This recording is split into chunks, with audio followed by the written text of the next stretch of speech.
And welcome back to another episode of Go Baby Go TV. I'm Louis Hillman, joined by my partner, the Optimist Guy, Brian Setzler. Hey guys. And today we're talking about the TikTok time bomb. First of all, Brian, do you have a TikTok account? I do not. I'm not planning on getting one. It's probably a good idea. But you do know what TikTok is, right?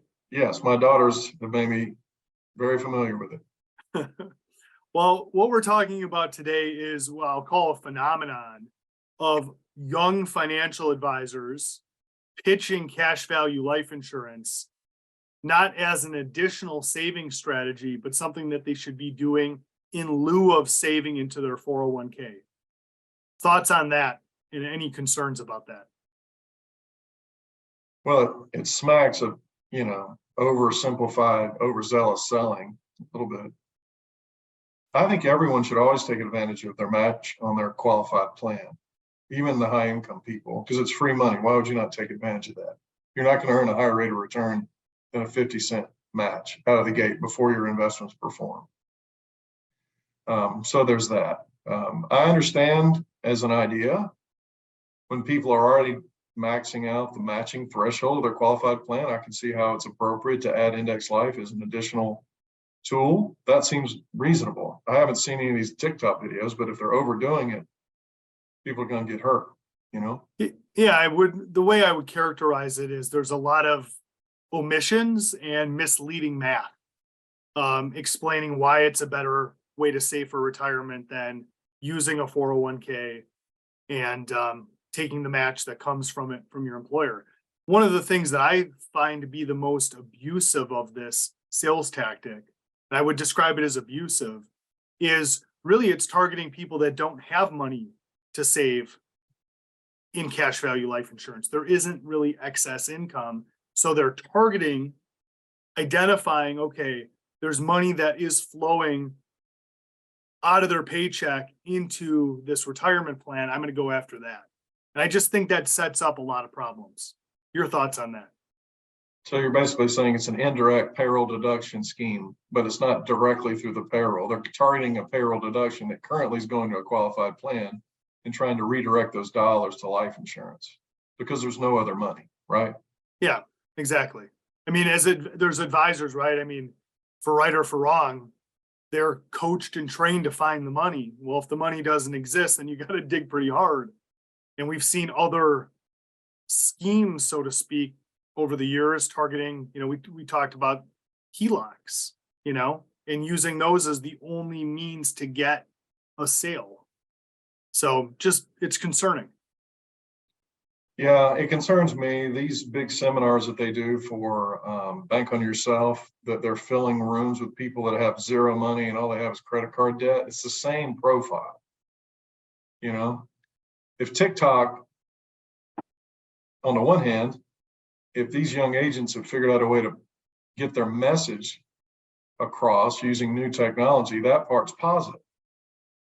But the message that they're conveying is a misrepresentation. It's not that simple. What you're saying, your criticism is it's overly simplistic.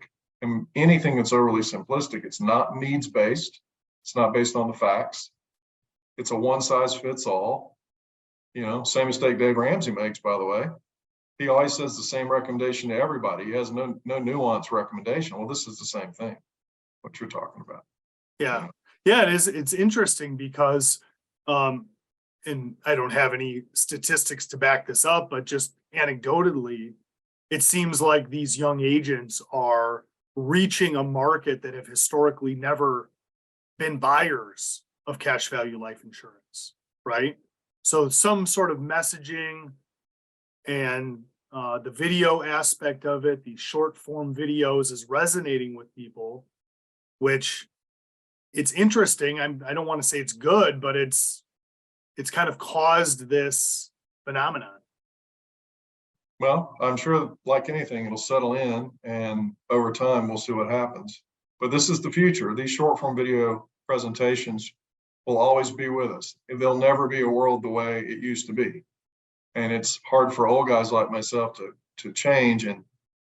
But I really think it's the future, but I'm not interested in using it in an abusive way. I think that there are opportunities to reach more people using these tools, but they need to be done in a more nuanced, needs-based way, I think.